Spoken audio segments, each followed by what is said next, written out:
চট্টগ্রাম নগরীর অপরাধ জগতের ত্রাস ও পুলিশের তালিকাভুক্ত শীর্ষ সন্ত্রাসী শহীদুল ইসলাম ওরফে বুইশাকে গ্রেপ্তার করেছে র্যাব ৭। রোববার দিবাগত রাত ১টার দিকে ৫ লাইশ এলাকার ফিনলে স্কয়ার মার্কেটের সামনে অভিযান চালিয়ে তাকে একটি বিদেশি পিস্তল সহ আটক করা হয়। র্যাবের উপস্থিতি টের পেয়ে পালানোর সময় মোটরসাইকেল থেকে পড়ে আহত হন বুইশা।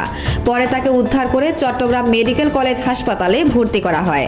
র্যাব জানায় বুইশার বিরুদ্ধে অস্ত্র, মাদক, চাঁদাবাজি ও জমি দখল সহ অন্তত ১৯টি মামলা রয়েছে। র্যাবের দাবি, এই গ্রেপ্তারের মাধ্যমে নগরীর একটি বড় অপরাধ চক্র ভেঙে দেওয়া সম্ভব হয়েছে। নাজমুল হোসেন ইমন, স্টাফ রিপোর্টার, সময় সংবাদ। বিস্তারিত দেখুন ভিডিওতে। পুলিশ সহ একটি ম্যাগাজিন উদ্ধার করা হয়।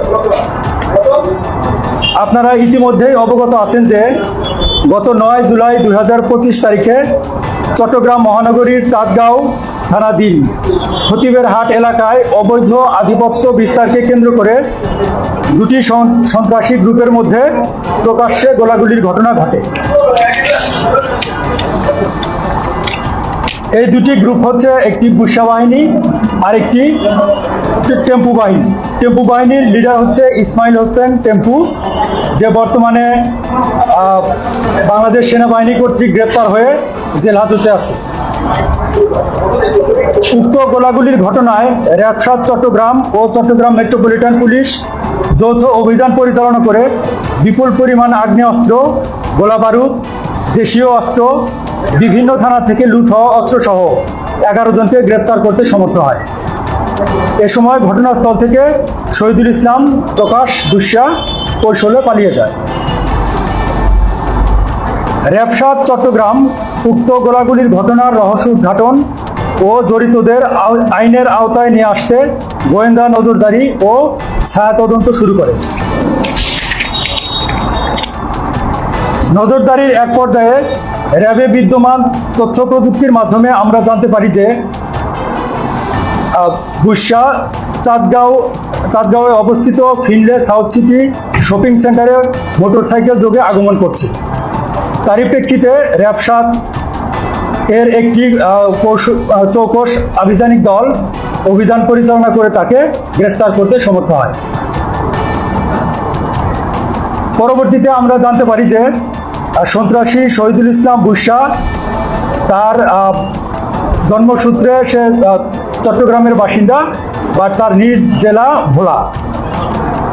বর্তমানে সে ১৬ শহর এলাকায় বসবাস করে বলে জানা যায়।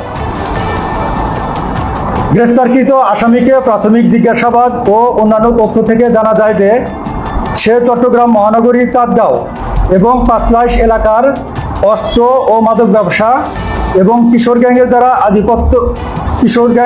আধিপত্য বিস্তার করে চাঁদাবাজি করে থাকে। এছাড়াও বদ্দারহাট কাঁচা বাজার এলাকায় দিগন্ত টাওয়ারে তার একটি টর্চার সেল ছিল বলেও জানা যায়। তার আধিপত্য বিস্তারকে কেন্দ্র করে তার যদি কেউ অবাধ্য হতো অথবা কেউ চাঁদা দিতে অস্বীকার করত, তাহলে তাকে উক্ত টর্চার সেলে গ্রেপ্তার করা হতো বলে জানা যায়। কিন্তু গত ২১ জুলাই ২০২৫ সালে যৌথ বাহিনীর একটি অভিযানের মাধ্যমে তার সেই টর্চার সেলটি ঘুরিয়ে দেওয়া হয়। গ্রেপ্তারকৃত আসামির পরবর্তী আইনানুগ ব্যবস্থা গ্রহণের জন্য প্রক্রিয়াধীন আছে। আমরা নিয়মিত অস্ত্র আইনে তার বিরুদ্ধে মামলা করে আমরা পরবর্তী পদক্ষেপ গ্রহণ করব। সবাইকে ধন্যবাদ।